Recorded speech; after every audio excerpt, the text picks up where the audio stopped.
Famille mbote libota na ngai esengo mingi ya ko présenter biso parcelle oyo na quartier ya kitoko na quartier ya bien mais tolobaka toujours que air ozolingo so mbeloko totala nanu quartier ebongo tozonga to décortiquer lupango.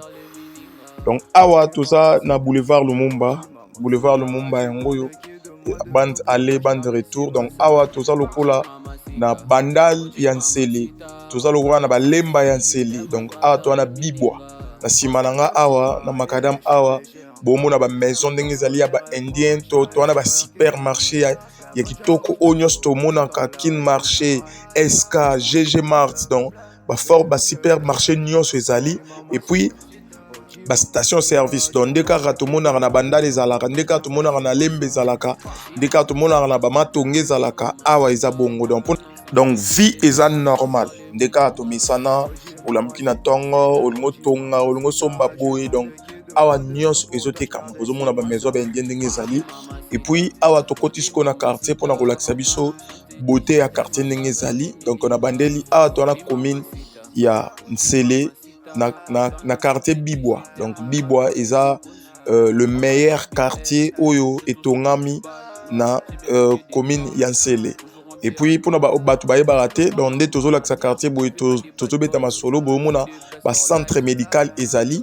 Donc ba hôpital ya minene eza ba école et donc eza tellement ebelé to lakisa quartier mobimba te mais tozopesa quand même idée na image ya quartier ndenge ezali pour moyen to lakisa quartier mobimba eza te vu timing to minute ndenge to bongisaka.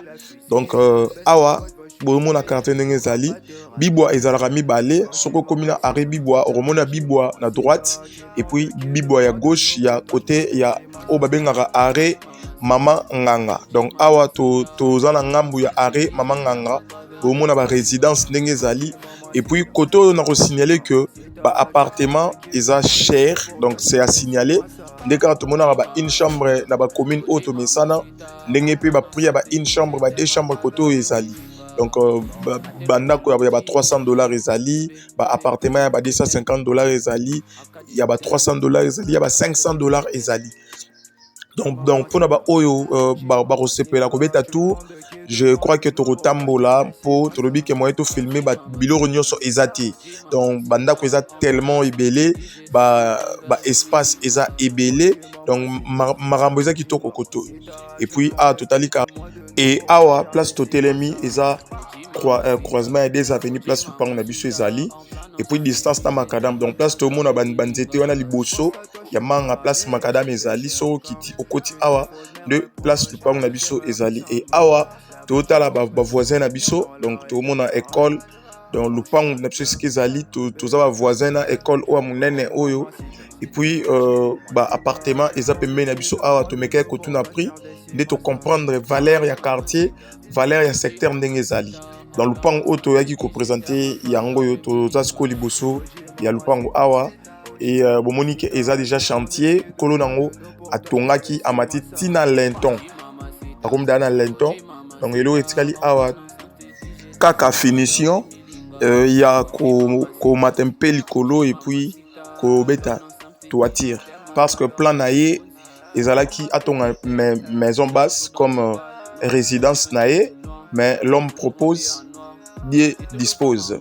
Donc le lot a décidé kochango na marché tote kayango. Donc bomoni Lupango ezalaki ya munene mais ye asombaki juste une partie. Donc asombaki moi demi na ye yango to zolakisa ndenge atongaki. Donc atongaki bien atongaki vraiment na ba norme bozomona ndako eza na ba colonne ebelé bomona. Donc ba colonne yango ba colonne ebelé de part et d'autre ezaza na ba colonne et awa na sima aza sous na espace ya 1 mètre. Donc place colonne oyo suki bomona colonne ebandi na se matiti likolo aza sous na espace ya 1 mètre oyo ezokabola ndako ya droite et puis na ye place chantier oyo tozotala ezali. Et puis soki bo remarquer bomona que dimension ya Lupango oyo to présenter bino eza même dimension na immeuble oyo ya ba voisin eza na droite na biso bomona. Donc place immeuble suki place yepe Lupango et Suki. Donc, baza pratiquement même dimension. Donc, on a balabala tina sima awa, ils a 15 mètres. Donc, le pan on a biso, ils a 15 mètres dans ndenge ya moulaï, même dimension na voisin. Et awa tozo kota sko na kati, pona ko laksa bino ndako ndenge ezali laki. Donc, awa ezalaki salon. Soki toke moi liboso, eza cuisine, et puis cuisine eza na deux entrées. Sorti ndenga sima ezali pona obima mbala moko et puis soit kolamba na ndenga sima et puis kokota na ndenge ya directement ya salon et puis tokota na ba espace cuisine et pardon espace à ba chambre. Donc eza 3 chambres, 2 salles de bain. Donc salle de bain moko pona 2 chambres, chambre o ya coin ya bana na chambre 4 pe ya bana o chambre liboso ya bana et puis chambre ya ba parents. Donc yango eza na toilette nango o espace à toilette et chambre ya ba parents au mona que air to koma po o eza deuxième chambre bana. Donc chambre 4 yango yo et puis chambre ya ba parents yango eza na vie direct na balabala. Yango eza direct parking balabala portail. Et le pan on a biso bache yango $25,000 à discuter. Dans le bien. Le pan oyo bache yango $25,000 à discuter. Donc wana to tali quartier ndenge zali to yebi ba prix ba terrain ndenge zote kama awa na bibwa na siko ndenge komeli et puis to étudier quartier. Donc on nyonso ko za intéressé au bengi biso. Merci.